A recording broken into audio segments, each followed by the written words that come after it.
Tumeingia makundi, kwa hiyo ndio ligi inaanza, kwa sababu ligi ya mabingwa ni makundi. Huku inakuwa ni mwanzo, wanaita preliminaries. Hamjafanikiwa kupata magoli la aina yoyote leo. Pengine matokeo yaliyopita ndio yamepelekea hii hali kutokea.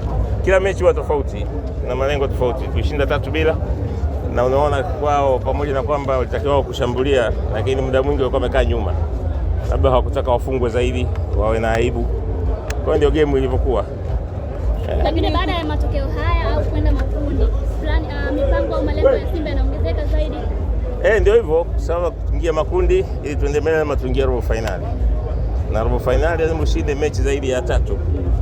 Na hii timu watu wanafikiria kwa sababu hawajui, ni timu ngumu sana. Nilikuwa naifuatilia wakati wanajiandaa hapa mechi hizi, walienda South Africa. Waliwafunga Sekhukhune United, walifunga timu gani ya South Africa, walifungwa na Mamelodi 2-1. Kwa hiyo ni timu ngumu, watu wafikiri kwamba Nsingizini hawajui. Ni timu ngumu sana kiufundi na kila kitu.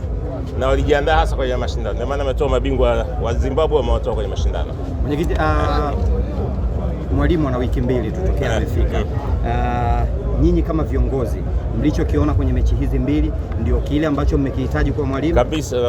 Kabisa amevuka malengo, na leo mechi pia alifanya rotation.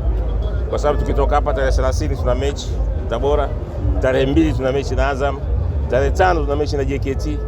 Kwa lazima baadhi ya wachezaji wapumzishe na nini kwa ajili ya kujaribu kubalance game zinazofuata. Huwezi kwenda kucheza ovyo ovyo tu wakati una game muhimu za ligi zinafuata. Maoni yako kiujumla, Tanzania imefanikiwa kupeleka timu 4 kwenye michuano. Jambo kubwa historical, haijapata kutokea.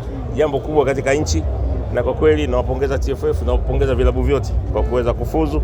Ina maana tunapata pointi nyingi sana. Tuendelee kubaki timu za juu kutoa timu 4 kila mwaka.